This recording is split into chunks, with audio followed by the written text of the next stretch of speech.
Conversábamos con el exministro Alfredo Moreno. Mire la costumbre.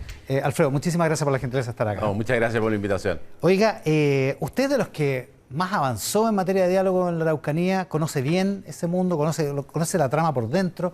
¿Qué le parece todo lo que ha pasado esta semana? Bueno, yo creo que lo que estamos viendo probablemente es la expresión más dura del conflicto. Esto se ha extendido regionalmente, ya no solamente estamos hablando de la Araucanía, no solamente de la provincia de Arauco, también Alto Biobío, las regiones de los ríos, los lagos. El nivel de violencia, medido en número de atentados, está en el nivel más alto que hemos tenido nunca. Y el grado de violencia, bueno, lo hemos experimentado con la muerte de hace pocos días, ¿no es cierto?, de un disparo directo a personas que iban en un minibús.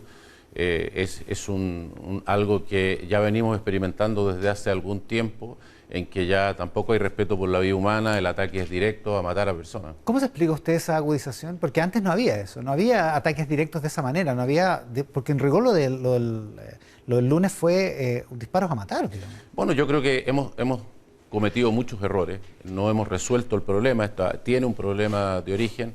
Adicionalmente a eso, el control de la violencia ha sido completamente insuficiente.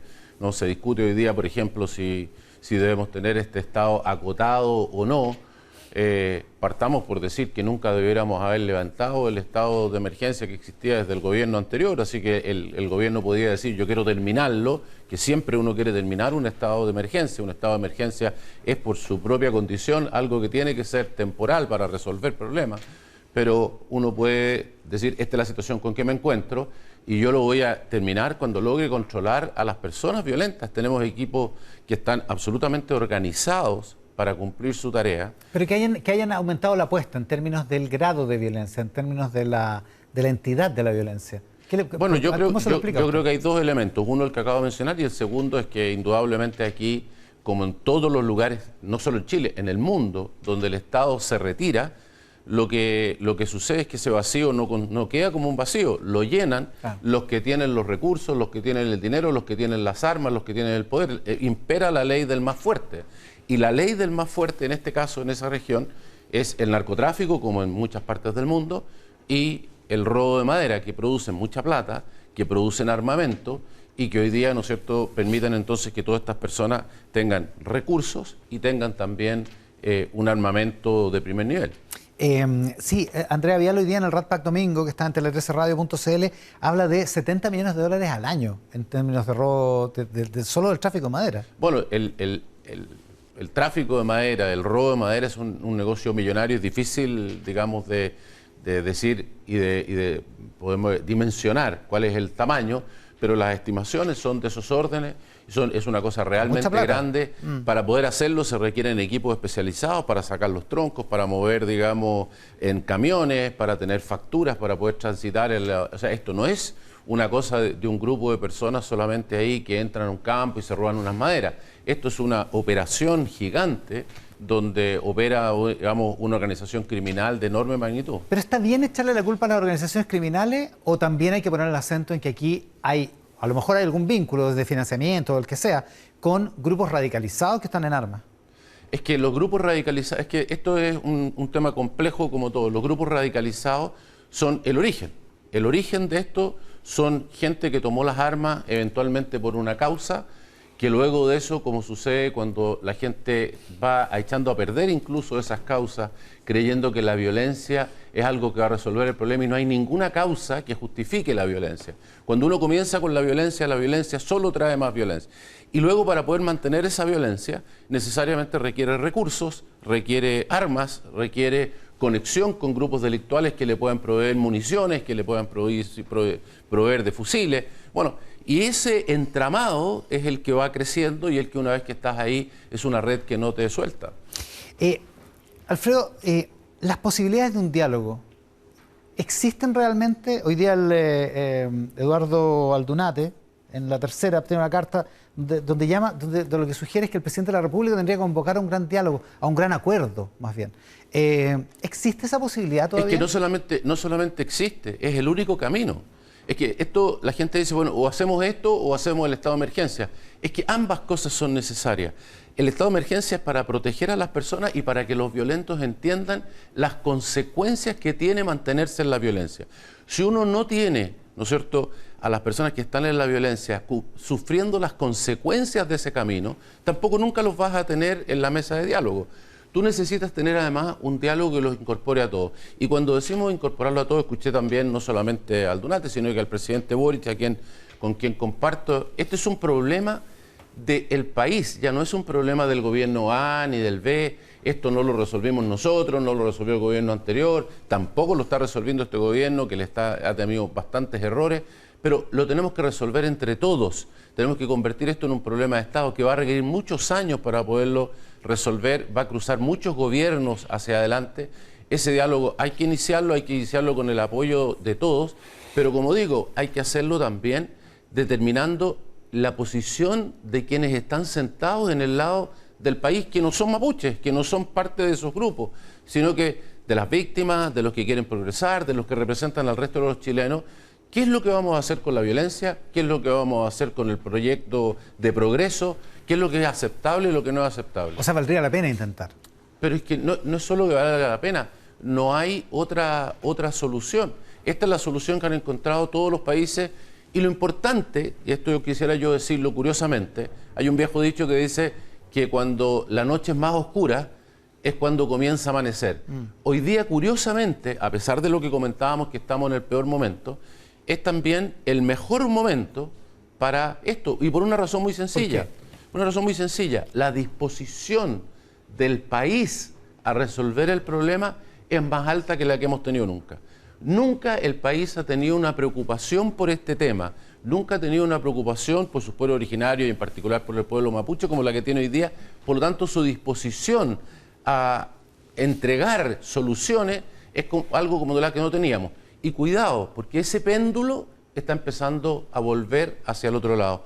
Si no aprovechamos este momento, desgraciadamente ese péndulo, al menos como yo lo veo, me da la impresión, ese péndulo que estuvo muy lejos está empezando a volver. ¿A devolverse en qué sentido? A volverse en el sentido de que nuevamente estamos creando una situación en la cual, digamos, son adversarios y no una parte integrante de nuestro país extremadamente valioso, a la cual hemos discriminado durante muchísimos años y a la cual tenemos que incorporar como una parte, insisto, extremadamente valiosa de lo que es la nacionalidad chilena. El péndulo puede volverse hacia el desacuerdo, hacia el conflicto. Exactamente. Entonces, por eso digo, hemos tenido muestras evidentes de que el país en esta materia cambió radicalmente y por lo tanto debiéramos aprovechar esa disposición. Alfredo Moreno, ¿para qué sirve el estado de emergencia exactamente? Porque los que argumentan, el propio presidente del Senado que estaba ahí mismo hace un ratito, dice la mayor cantidad de personas que han muerto este año murieron en el estado de emergencia anterior, el estado de emergencia que dictó el gobierno anterior. Es decir, tampoco es que se evitan las muertes con estado de emergencia. Bueno, tiene un pequeño problema de unidad de medida, ¿no? Porque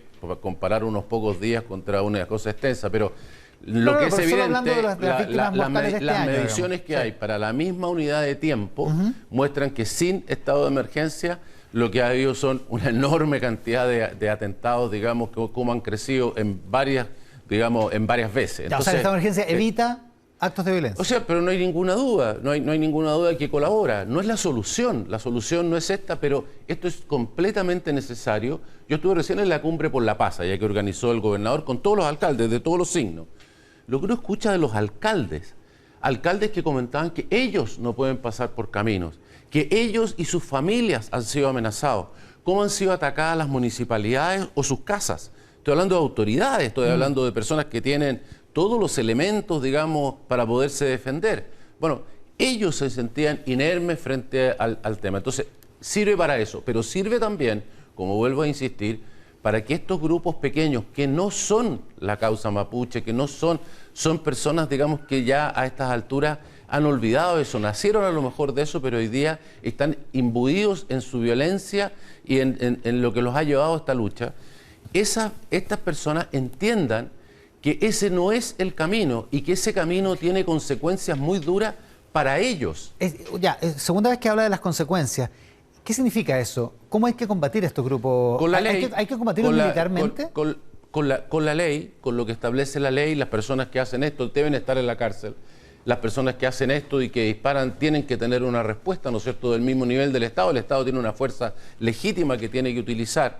Entonces, cuando el Estado se retrae, ¿no es cierto?, lo que sucede, vuelvo a insistir, que es que crea un vacío que lo llenan otros. ¿Y por qué el Estado se retrae? Porque no estamos hablando solo del gobierno Boric, estamos hablando de todos los gobiernos para atrás. Pero ¿Por qué eso el Estado se retrae? Usted que estuvo ahí, ¿por qué el Estado se retrae? Pero por eso digo, hoy día lo que vimos es que cada vez que se retrajo, lo que sucedió fue que esto fue llenado por personas que llenan, digamos, ese vacío con el dinero del narcotráfico, con el dinero del robo de madera. Mire usted lo que le pasó a la ministra Siches cuando intentó entrar a Temucuicui, incluso acompañada del padre del joven Catrillanca, y que no pudo entrar porque no solamente le dispararon a lo lejos, sino que adicionalmente a eso quemaron los autos. Los 3 autos que fueron quemados, los 3 eran robados. O sea, lo que uno ve que ahí, imagínese usted lo que es la vida, no solamente de las personas que no pueden ingresar, ¿usted se imagina lo que es la vida de las personas que viven hoy día ahí adentro? ¿Usted cree que todas las personas que están ahí están felices de vivir en ese contexto con plantaciones de marihuana, con autos robados todos los días, con personas que tienen armamento de esa magnitud? No, la gente quiere vivir en paz y quiere vivir tranquilo, y eso naturalmente les produce un enorme problema, pero viven inermes frente a esta fuerza. Por eso que el Estado no puede retroceder. Ahora, cuando usted dice a estos grupos hay que aplicarles la ley y que sepan cuáles son las consecuencias de sus actos, ¿usted descarta que haya una solución militar, por decirlo así, al tema de los grupos radicalizados? Bueno, la ley establece cuándo se pueden utilizar los militares y cuándo no. Desgraciadamente hemos llegado a un punto en que hay que ocupar el estado de emergencia y termina, digamos, utilizándose la fuerza militar para poder, en este caso, apoyar a la policía. O sea, ¿podría ser parte de la solución? Es que no es un problema que pueda ser parte de la solución. El Estado tiene que hacer las medidas que sean necesarias para resolver los problemas. Pero, insisto, esto no va a resolver el problema de la Araucanía. Esto lo que resuelve hoy día es, por mientras, darle seguridad a las personas y poder controlar a estos grupos que son una expresión que no es la expresión legítima de la causa mapuche. Y por el lado de la excepcionalidad, de lo coyuntural, el estado de emergencia, ha dicho el gobierno, lo decía el senador Elizalde recién, es un estado que es excepcional, que es transitorio, que no puede ser permanente. Si el gobierno hubiera seguido de largo, estaríamos ya a punto de cumplir un año en estado de emergencia.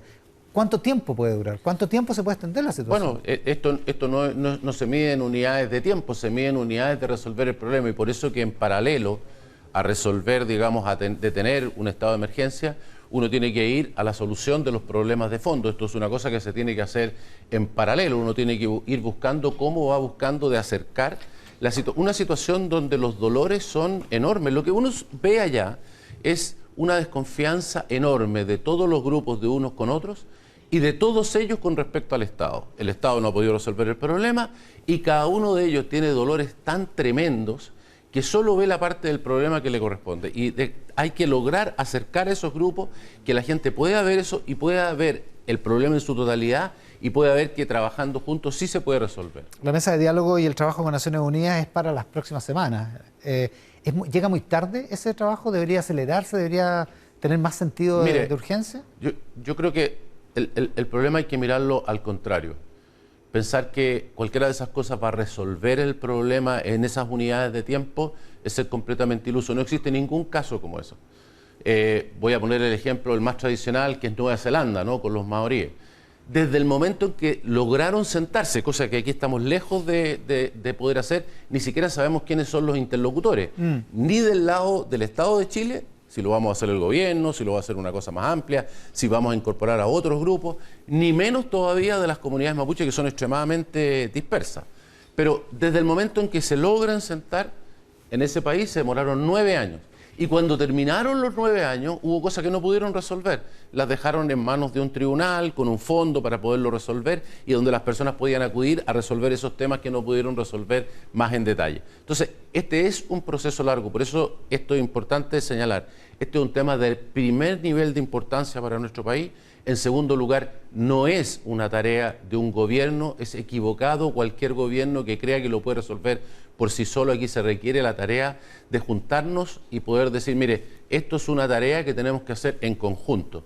Y en tercer lugar, decir, mire, este es un camino que tenemos que empezar ahora, lograr la confianza para podernos sentar y comenzar a resolver el problema, de manera tal de que el problema se empiece a resolver ahí y no como lo estamos resolviendo hoy día. ¿Y usted ve en la política esa disposición? la posibilidad de concurrir a un acuerdo, concurrir a una mirada de largo plazo, pero además de transversalidad? Mire, yo le voy a decir lo que yo viví. No sabría decir la situación hoy, pero he escuchado al presidente Boric que ha dicho eso, todavía no lo veo interpretado en los hechos, pero lo acaba de señalar más o menos en los mismos términos que acabo de señalar. Y creo que el gobierno está empezando a darse cuenta que no porque ellos sean de izquierda y tomaran el gobierno se iba a resolver el problema, que es lo que pensaron, ¿no? Pensaron que llegaban ellos, podían entrar de Mocuicú y podían juntarse con todo el mundo, y por el momento no logran juntarse con nadie y no pueden entrar a ninguna parte porque el problema no se resuelve con eso. Entonces, se están dando cuenta que se requiere una cosa que requiere el trabajo de todos y requiere más tiempo y requiere ir al análisis de los problemas con mucha más prontitud. Pero mi experiencia, al menos, y en lo que refiere a la Araucanía, nosotros partimos por hacer un acuerdo nacional por la Araucanía, partimos por asumir todo lo que había hecho el obispo Vargas por encargo y su comisión, por encargo de la presidenta Bachelet. Dijimos, ¿para qué vamos a decidir qué hay que hacer si ya ese trabajo está hecho? Claro. Así que, digamos, esto lo tomamos y asumimos todo, no vamos a criticar, vamos a decir, si esto es lo que se dijo que es lo correcto, vamos a hacerlo de todas maneras, y eso lo incorporamos. Y en tercer lugar, al menos a mí, yo lo que hice fue trabajar con todos los parlamentarios de la Araucanía. Uno podría pensar en algo más amplio que eso, y en eso encontré un total y completo apoyo. Naturalmente al principio no coincidíamos en todo, pero luego incluso llegamos a una cosa en la cual, digamos, incluso en aquellas cosas en que no coincidíamos, teníamos un acuerdo en el sentido de decir, oye, si no coincide en algo, por lo menos quédate callado y no perforemos esto.